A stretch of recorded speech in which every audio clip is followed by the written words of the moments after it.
जय हिंद दोस्तों, कैसे हो आज आप लोग अच्छे होंगे।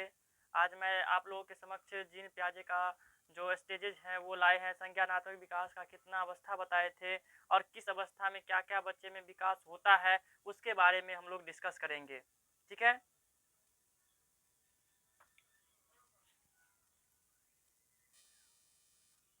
तो आप लोग जानिए कि जीन पियाजे जो थे उसने संज्ञानात्मक विकास की कितनी अवस्था बताए थे। अवस्था बताए थे किसका? संज्ञानात्मक विकास का।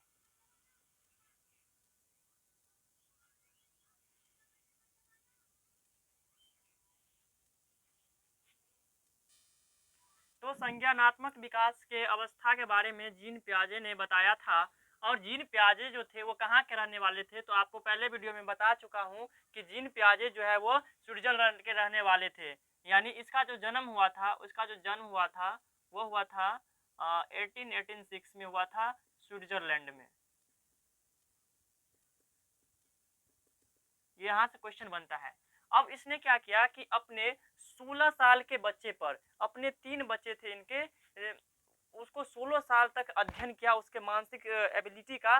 तब उसने संज्ञानात्मक विकास की 4 अवस्था बताया। इसने अपने 3 बच्चे, अपने 3 बच्चे पर 16 साल तक, 16 वर्ष तक अध्ययन किया।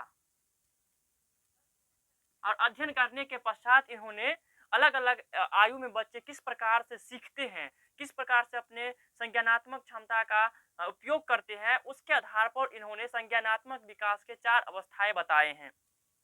पहला है इंद्रिय गामक अवस्था। इसे 0 से 2 वर्ष तक हम बोल सकते हैं। ये जो अवस्था होता है ये 0 से 2 वर्ष तक होता है।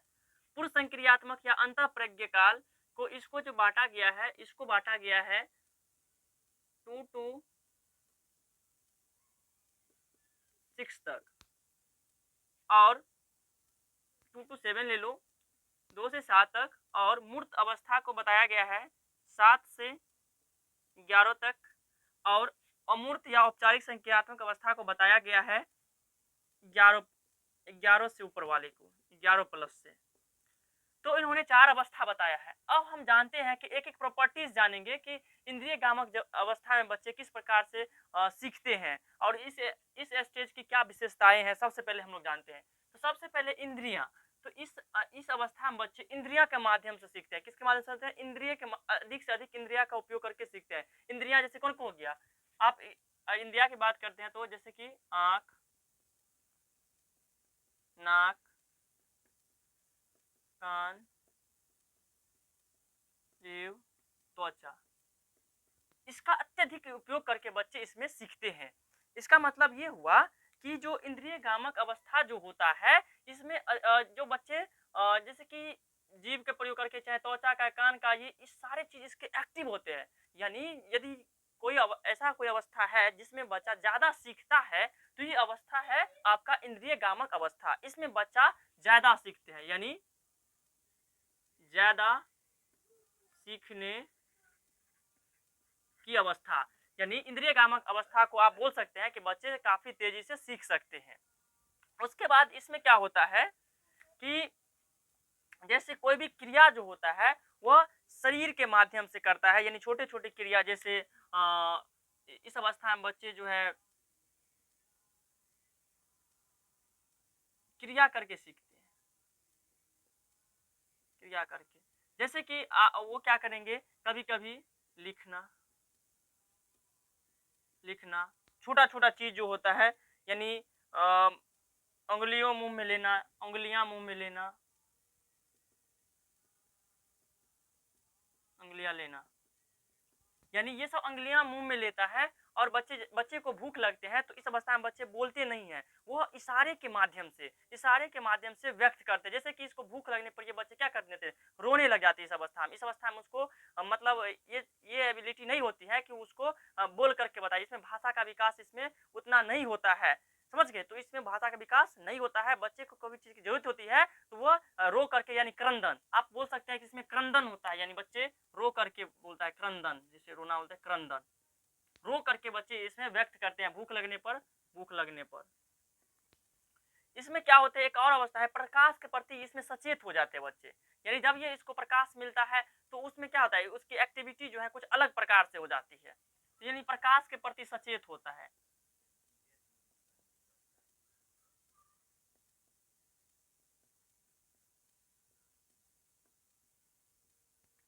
और इस अवस्था में वस्तु स्थायित्व गुण भी आ जाता है।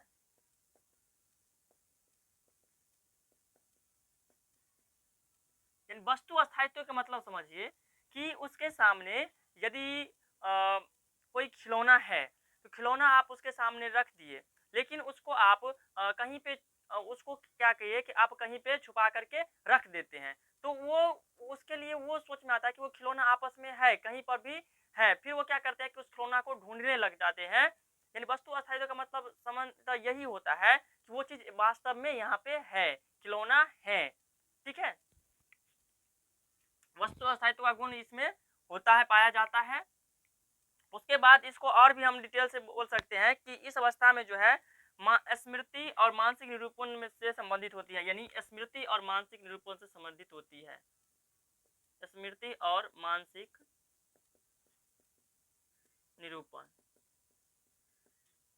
यानी इस अवस्था में जो है मानसिक गतिविधि काफी तेज होता है बच्चे का, यानी इस अवस्था में बच्चे ज्यादा से ज्यादा सीखते हैं। इसी अवस्था में यदि बच्चे के सामने कोई आप जैसे कि मोमबत्ती है, मोमबत्ती आप वहां पे रख देते हैं मोमबत्ती, और बच्चा जाते जाते उस मोमबत्ती को छू लेते हैं तो उसके उंगली में क्या होता है, दर्द होने लगता है, जिसके कारण से बच्चे दोबारा उस मोमबत्ती को, जलती हुई मोमबत्ती को नहीं छुएंगे, तो वो कहीं ना कहीं सीखता है। तो इस अवस्था में काफी तेजी से बच्चे सीख लेते हैं।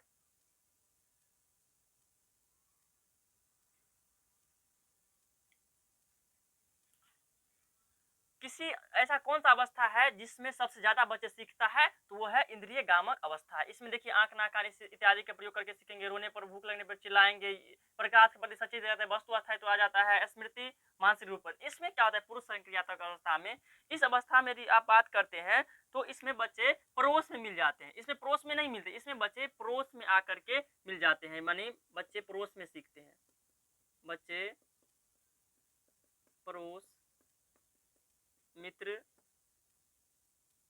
के साथ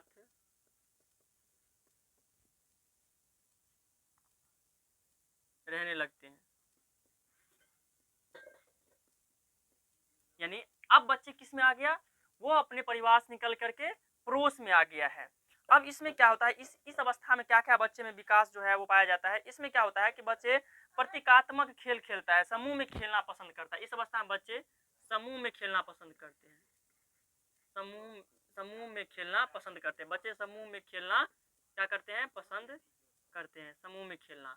उसके बाद इस अवस्था में और क्या होता है कि इस अवस्था में जो होता है बच्चे में थोड़ा थोड़ा जो है शब्दों प्रतीकों का प्रयोग करना आरंभ होता है, थोड़ा शब्द शब्द का प्रयोग करना आरंभ कर देता है, थोड़ा थोड़ा चिन्ह का प्रयोग करना आरंभ कर देता है, यानी प्रतीक आप बोल सकते हैं, प्रतीक का उपयोग करना आरंभ कर देता है, छोटा छोटा शब्द भी बच्चे बोलने लग जाते हैं। इसमें बच्चे सिर्फ क्रंदन कर देते, रोते थे, इसमें अभी छोटा छोटा शब्द, जैसे कि बच्चों को यदि भूख लगी तो मम्मी मम्मी, वो उंगली बताएंगे, इशारा करेंगे, तो छोटा छोटा शब्द जो है इस अवस्था में बोलने लग जाते हैं।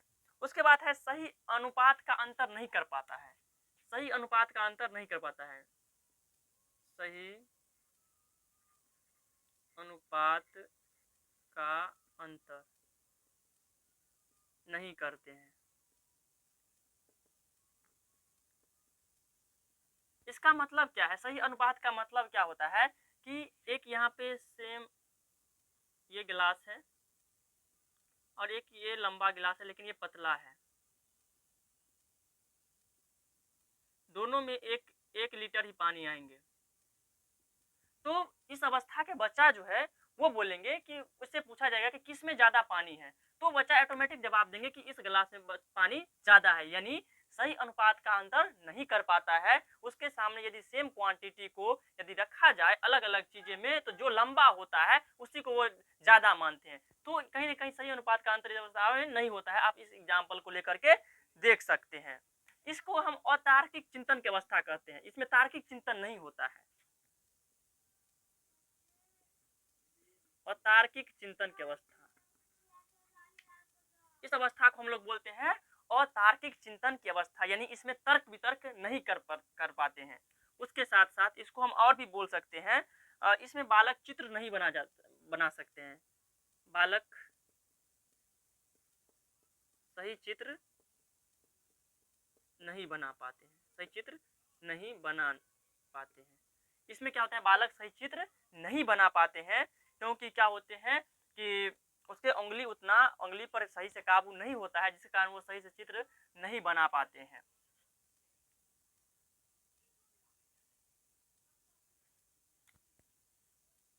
उसके अलावा हम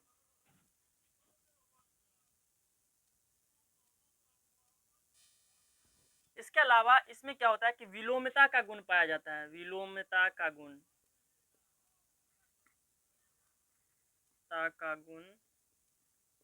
पाया जाता है। विलोमता का गुण का मतलब क्या होता है कि आप इसके समझ क्या कर दिए कि 1 केजी रुई रख दिए, रुई है, और यहाँ पे 1 केजी लोहा है,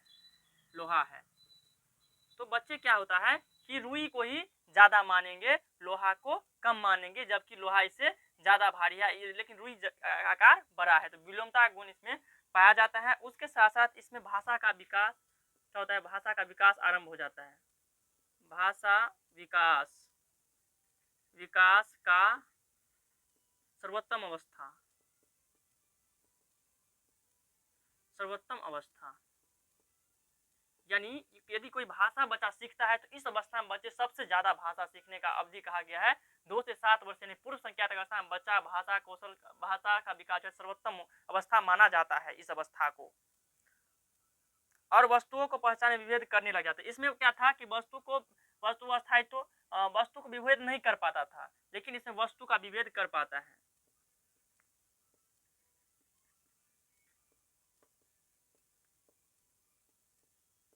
इस अवस्था में वस्तु का विभेदन करना सीख लेते हैं बच्चा, इसमें नहीं सीख पाते हैं। अब हम जानते हैं कि मूर्त संक्रियात्मक अवस्था, तो जैसे ये पूर्व संक्रियात्मक अवस्था में जो जो चीज नहीं हुआ था वो मूर्त संक्रियात्मक अवस्था में वो चीज पूरा हो जाते हैं। जैसे कि बच्चे परिवार मित्र के साथ खेलने लगते हैं, बच्चों समूह में खेलना, ये तो सही है, इसमें भी होता है। सही अनुपात का अंतर नहीं हो पाता है, इसमें सही अनुपात का अंतर हो पाता है, सही अनुपात का अंतर होता है, इसमें होता है। उसके बाद क्या था, समूह में खेलना। उसके बाद आता है अतार्किक चिंतन, इसको हम तार्किक चिंतन की अवस्था बोलते हैं। तार्किक चिंतन जो है इसी अवस्था से आरंभ हो जाता है, तार्किक चिंतन जो है इसी अवस्था में आरंभ हो जाता है। बालक सही चित्र बना पाता है, चित्र भी बना पाता है, चित्र बनाना। उसके बाद क्या है कि विलोमता का गुण इसमें भी पाया जाता है, पूरा विलोमता गुण इसमें पाया जाता है। उसके बाद है भाषा विकास, इसमें आरंभ चरणोत्कर्ष भी होता है, वस्तु का विभेदन इसमें भी कर लेता है। कुछ और एड पॉइंट इसमें हम कर सकते हैं, कुछ और पॉइंट इसमें एक करते हैं कि ये बाल अवस्था का अंतिम रूप है। बाल अवस्था क्या है, अंतिम रूप है, क्योंकि ये बाल अवस्था का अंतिम रूप है। बाल्यावस्था का अंतिम रूप, अंतिम स्टेजेज है ये। बाल अवस्था क्या है, अंतिम चरण है, और इसमें भाषा का विकास पूर्ण हो जाता है। भाषा का विकास क्या होता है, भाषा विकास क्या होता है, भाषा विकास पूर्ण हो जाता है। इसमें भाषा का विकास क्या होता है, पूर्ण हो जाता है। और इसमें बच्चे जो है पर्यावरण के प्रति सचेत हो जाते हैं, यानी पर्यावरण के अनुकूल हो जाते हैं, इसमें बच्चे क्या होते हैं, पर्यावरण के अनुकूल हो जाते हैं, और ये आरोही अवरोही क्रम समझने लग जाते हैं।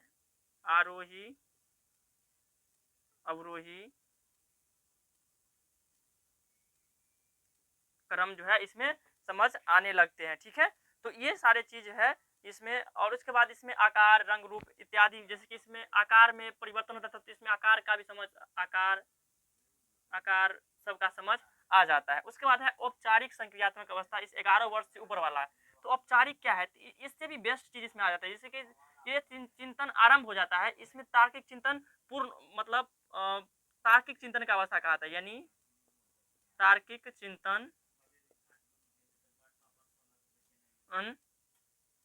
की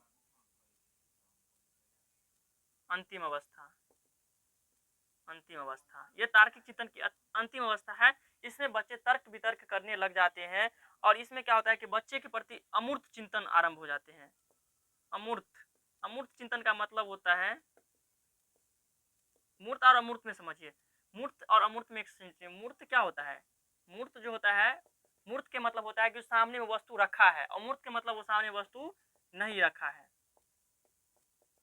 जैसे कि आप जैसे कि 2 सेब प्लस 2 सेब को जोड़ करके इसको 4 निकाले हैं, सेब रख करके उसको निकाले तो 4 हो गया।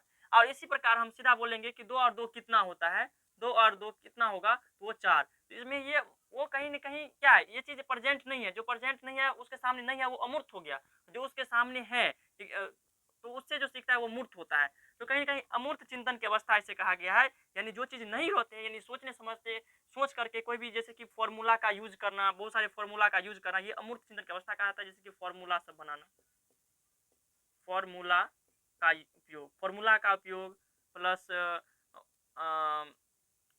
आप रीज़निंग बोल सकते हैं, रीज़निंग बनाना, ये सब सारे चीज़ जो है वो अमूर्त चिंतन में आ जाते हैं। इसमें बच्चे अंकों और चिन्हों का प्रयोग करने लग जाते हैं, यानी अंकों और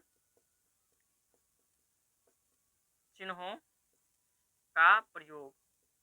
इस अवस्था में बच्चा जो है वो अंक और चिन्हों का प्रयोग करना सीख लेते हैं।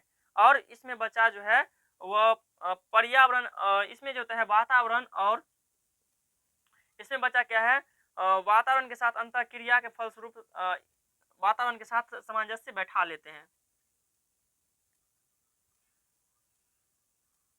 इसमें बहुत सारे ये जो अवस्था है वो हायर लेवल के 11 वर्ष से आगे हो जाते हैं, तो बच्चे खुद ब खुद वो क्या बोलने लगते हैं, कुछ चीज़ें सीखने लगते हैं, तर्क वितर्क करने लगते हैं, यानी तर्क वितर्क का अवस्था जो है, तर्क वितर्क का अवस्था, तर्क वितर्क की अवस्था इसे कहा गया है।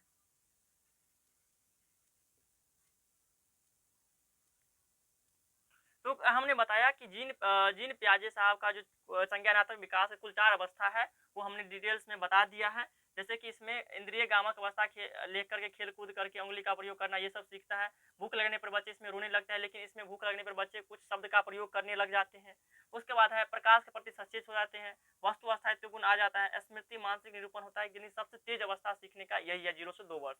उसके बाद है 2 से 7 में पूर्व संक्रियात्मक अवस्था। इसमें जो बच्चे हैं अंत प्रकाल इसे बोल सकते हैं। इसमें बच्चे पड़ोस के साथ घुल मिल जाते हैं, खेलना आरंभ कर सकते हैं। बच्चे जो है समूह में खेलना पसंद करते हैं, एक से अधिक लड़के के साथ मिल जाते हैं। और इसमें सही अनुपात का अंतर नहीं हो पाता, जैसे कि इसमें सही अनुपात का अंतर नहीं हो पाता है। और तार्किक चिंतन, बालक सही चित्र नहीं बना पाते हैं। विलोमता का गुण बता दिए थे, रुई और लोहा वाला।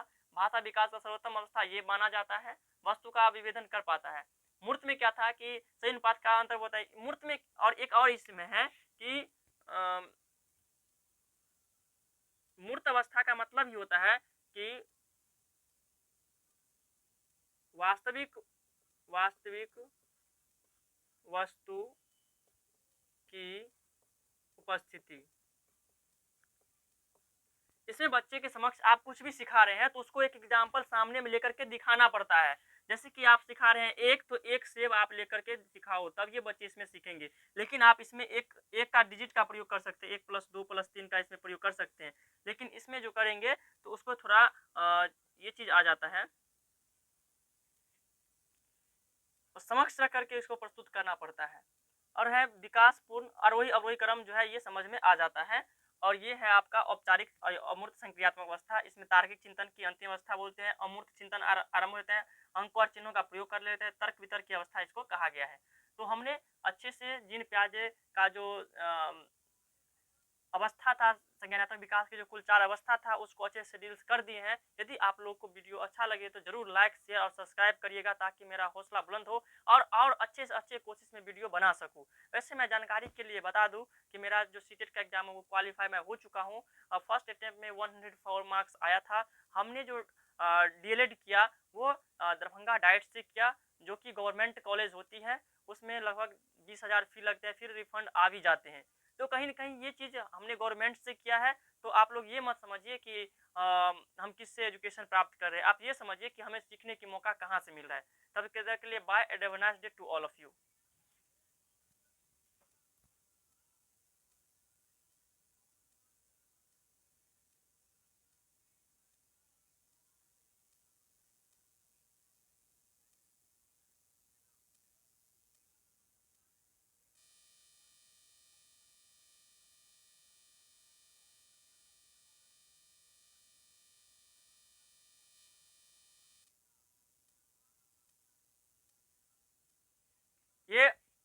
ये हम अच्छे से नहीं बता पाए थे, इसके लिए सॉरी। ये तार्किक चित्र बनाना आरंभ हो जाता है बाल्यावस्था का अंतिम अवस्था, इसे माना गया है किसको, मूर्त संक्रियात्मक अवस्था को।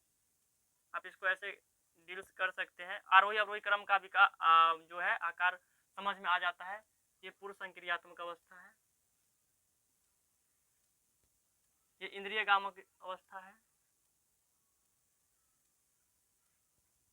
और ये औपचारिक या मूर्त संक्रियात्मक अवस्था है।